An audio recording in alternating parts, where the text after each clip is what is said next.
खुदावंद के जिंदा कलाम में से पैदाइश की किताब उसका 31वां बाब आयत पहली ता 30वीं। और उसने लाबिन के बेटों की ये बातें सुनी कि याकूब ने हमारे बाप का सब कुछ ले लिया और हमारे बाप के माल की बदौलत उसकी ये सारी शान और शौकत है।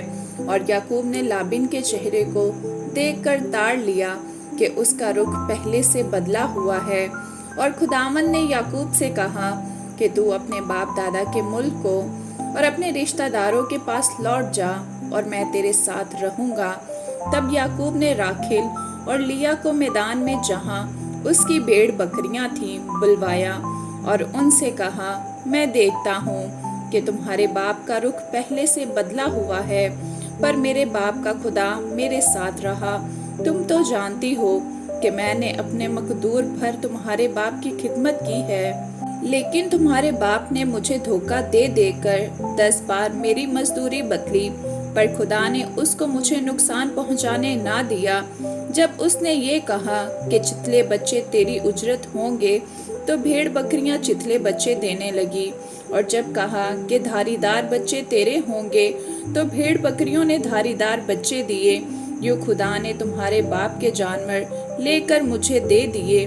और जब भेड़ बकरियां गाभिन हुई, तो मैंने ख्वाब में देखा कि जो बकरे बकरियों पर चढ़ रहे हैं सो धारीदार चितले और चतकबरे हैं। और खुदा के फरिश्ता ने ख्वाब में मुझसे कहा, ऐ याकूब। मैंने कहा, मैं हाजिर हूँ। तब उसने कहा कि अब तू अपनी आंख उठा कर देख कि सब बकरे जो बकरियों पर चढ़ रहे हैं धारीदार चितले और चतकबरे हैं, क्योंकि जो कुछ लाबिन तुझसे करता है मैंने देखा। मैं बैत एल का खुदा हूँ, जहाँ तूने सतून पर तेल डाला और मेरी मन्नत मानी।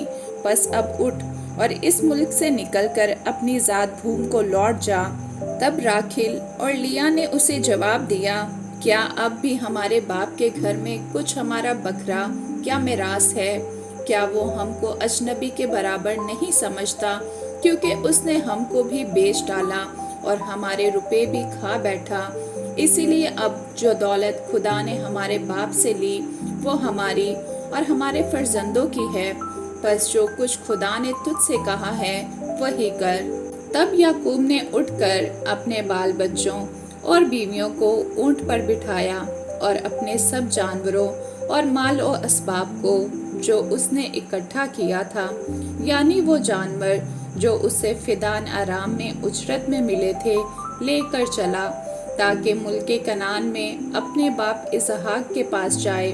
और लाबिन अपनी भेड़ों की पश्म कुतरने को गया हुआ था, सो राखेल अपने बाप के बुतों को चुरा ले गई।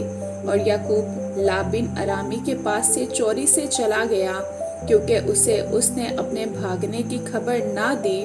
सो वो अपना सब कुछ लेकर भागा और दरिया पार होकर अपना रुख कोहे जल्लाद की तरफ किया। और तीसरे दिन लाबिन को खबर हुई कि याकूब भाग गया। तब उसने अपने भाइयों को हमरा लेकर 7 मंजिल तक उसका तअक्कुब किया और जल्लाद के पहाड़ पर उसे जा पकड़ा। और रात को खुदा लाबिन अरामी के पास ख्वाब में आया और उससे कहा कि खबरदार, तू याकूब को बुरा या भला कुछ ना कहना।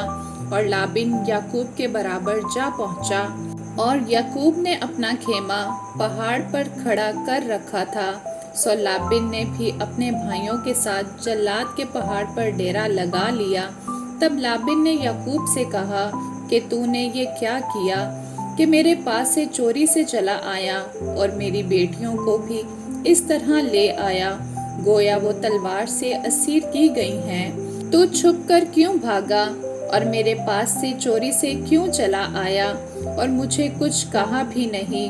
वरना मैं तुझे खुशी खुशी तबले और बरबत के साथ गाते बजाते रवाना करता और मुझे अपने बेटों और बेटियों को चूमने भी ना दिया। ये तूने बेहुदा काम किया। मुझ में इतना मकदूर है कि तुमको दुख दूं, लेकिन तेरे बाप के खुदा ने कल रात मुझे यूं कहा कि खबरदार, तू याकूब को बुरा या भला कुछ भी ना कहना। खैर, अब तो चला आया, क्योंकि तू अपने बाप के घर का बहुत मुश्ताक है। लेकिन मेरे बुतों को क्यों चुरा लाया? آمین۔